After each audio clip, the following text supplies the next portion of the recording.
You are listening to an audio message from the youth ministry of First Presbyterian Church in Lake Wales. For more information about First Pres, go to www.fpclw.org.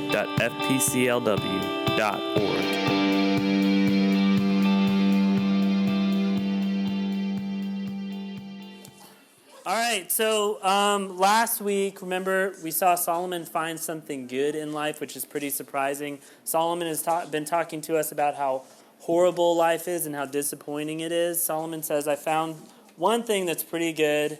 He says it's community, it's togetherness, it's when someone has your back. Solomon says there's nothing like that. When someone comes alongside of you and says, I know this is tough, I know you didn't make the best decision, but I'm going to stick with you through thick and thin. Solomon says that's a really good thing for you to have in life. I know life is tough, but it's a little bit easier when someone's there beside you, living life with you. The problem is we're sinners. We're very self-focused. We do most things for ourselves and our benefit. And so community is very tough for us. We continue to butt heads with people. We can't see eye to eye. We keep fighting. And so it's hard for us to have togetherness. It's hard for us to have community. The good news is that Jesus died not only to bring us to God, but also to bring us, you and I, together. So if you believe in Jesus, the people around you right now, they're not just classmates. That's your family. Those are your brothers and sisters in Christ. That is your community. That is who you do life with. So now we come to Ecclesiastes 5, and I want to remind you of something that I've been telling you over and over and over as we go through Ecclesiastes, and that is why Solomon is doing what he's doing. Remember, Solomon is the king of Israel in its golden age. Solomon, at this point in history, was the richest man in the world. Solomon was also the wisest man in the world. Remember, God came to him and said, hey, I'll give you anything you want. Solomon said, give me wisdom. God made this man, besides Jesus, of course, the wisest guy who's ever lived. So Solomon, what he does in Ecclesiastes is he uses all of his wealth, he uses all of his wisdom, all of his resources, all of his time to try thing after thing out to see if it's going to give him any fulfillment, any meaning, any ultimate happiness in life. He feels empty. He says, I don't know why, but I'm going to see if anyone or anything can fill this hole in my life. As we've read Ecclesiastes 1 through 4, he is the happy-go-lucky party guy. We've seen Solomon try wealth. He's tried alcohol. He's tried partying. He's hooking up with the opposite sex. Remember, he had 1,000 wives and concubines. Solomon, he's tried wisdom. He's tried community. He's looked at life. He's looked at death. And after all of this, he's still empty. He's still sad. None of this has fulfilled him. None of this has given him meaning. And so in chapter 5, he says, okay, I've tried it all. Maybe if I become religious, that'll help me find meaning, right? Which makes me relate to Solomon a little. I came to know Jesus around when I was in middle school. And before I came to know Jesus, I was on my own quest for happiness and finding meaning and finding fulfillment.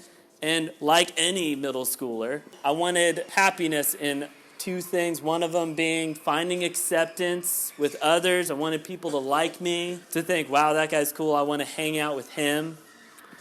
The other thing I wanted was a girlfriend.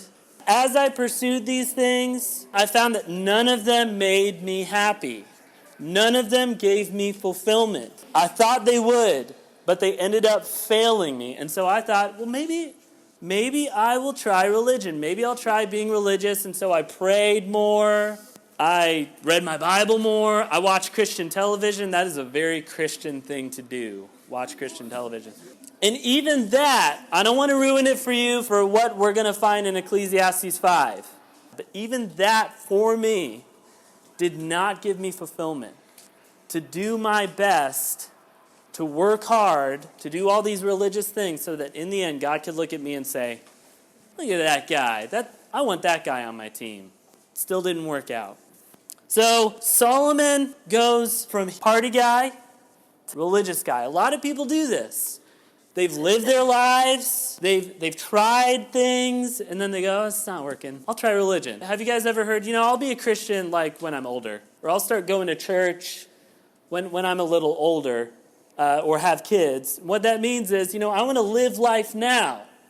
And then when they've done it all, they're like, oh, well, what is there left to do? I'll just start going to church. That's what Solomon does. That's what a lot of people do. That's what I did. But the difference between me or you and Solomon is that Solomon was the wisest man in the world. No one cares what I have to say about religion.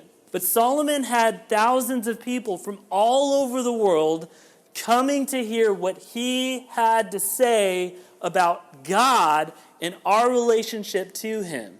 In Ecclesiastes, you have thousands of people on the edge of their seat looking at Solomon and saying, okay, he's going to talk about religion now.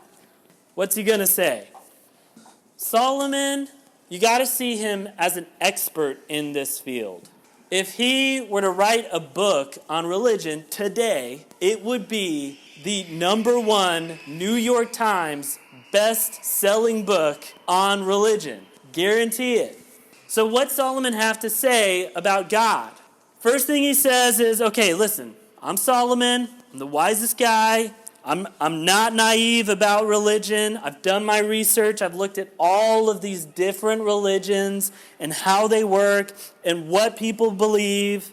And here's at least what everybody can agree on. Get ready for it. It's pretty profound. Solomon says, verse 2, God is in heaven and you are on earth.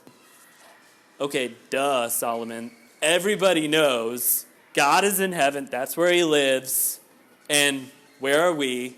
We're not on Mars.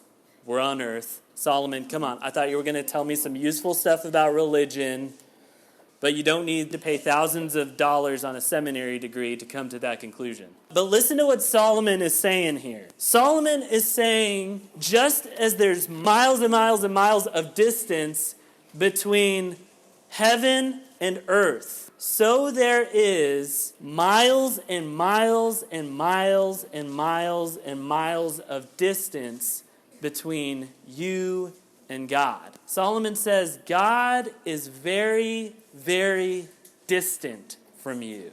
He's not close. He's not near. He's in heaven doing his own thing while you're on earth suffering. In other words, God is not your buddy. You come knocking on God's door, sorry, we're closed. I'm up in heaven, really busy with heavenly, important, godly things. I don't have time for mere mortals knocking at my door. So figure it out. It's kind of like the book Percy Jackson. Percy Jackson finds out he is the son of a god, which is pretty cool. And then he thinks about it and he's like, yeah, it's kind of cool to be son of a god and all, but my dad never calls. He's busy doing his stuff on Mount Olympus, and I'm just here suffering, living my life. What's the deal? And Solomon, he says that's what our lives are like. We're kind of like God's misfit children. God made us, God put us on the earth, but other than that, he's really far away. He's not there to answer your call. He doesn't call you and doesn't write. And he just says, you got it. I've got other things to do. So, since he's so far off, can we know what he's like? And I think if you ask Solomon, he would say, everyone has their own idea about what God is like. But no one's been to heaven, right? No one's met God. No, and God's not interested about coming down to earth and meeting us. So we can't really know anything for sure about God. We can guess. We can try our best. And that's why there's so many different religions, so many different perspectives about who God is. But, since there's so many perspectives, we might as well all be wrong. We don't know. So in that case, you don't judge someone for their belief in God. If you're Muslim or atheist or Buddhist, I can't judge you because my guess is as good as yours. Who's God? I don't know. I'm guessing. That's the first thing Solomon wants us to know about religion. Second thing is this. God does not like super religious people. Verse 2. Look at verse 2. Solomon says, "Do not be quick with your mouth. Do not be hasty in your heart to utter anything before God. Let your words be few." Solomon says, I've been to the temple. I've been to the house of worship. If you ask Solomon, do you go to church? He'd be like, yeah, I go to that church down the street. He says, this is what I see. I see people, really, really super religious people, praying and rambling on for hours and hours and hours, and they just keep going and go. Maybe it's been like 5 minutes, but it just feels like hours to me. They just don't stop. Solomon says, these people are wasting their breath. They're like teacher's pets. They're not doing it for God. They're doing it for themselves. Remember, a lot of times we go to religion not to worship God, but to find meaning for us. Solomon says, what a waste of time to sit there and just pray and pray and pray all the time. And Solomon says, yeah, you're praying, but is God listening? You don't know whether or not he's listening. And if he is listening, I'm sure he has more to do than just listen to you ramble on for hours and hours and hours on end about just random stuff. Solomon says that God views our super long prayers and super religious devotion kind of like how some people view Instagram. Okay, do you really think I want to see a picture of your breakfast? Solomon says, when it comes to our prayers, when it comes to our devotion, God's just really uninterested. So, when it comes to religion, there's usually two groups. You got your super religious group, remember, praying hours on end, doing religious things all the time. It looks like they've given their lives to religion. There's that group. And then there's the rest of us. The rest of us, we're religious, but we're not super good at religion. And it's not like we're going to enter a monastery or work at a church. We're not that devoted. We're not perfect, but God knows we try. Solomon in verses 4 through 7, he says this group has a lot of vows and promises. And they usually sound something like this. Okay, God, I'm sorry, I'm not super religious. Maybe I should be, I don't know. Sorry I messed up. I will do better. I promise tomorrow I won't sin that way, or I won't think that thought. I'm going to break that habit. God, next month, I'm going to be such a better Christian, you won't believe it.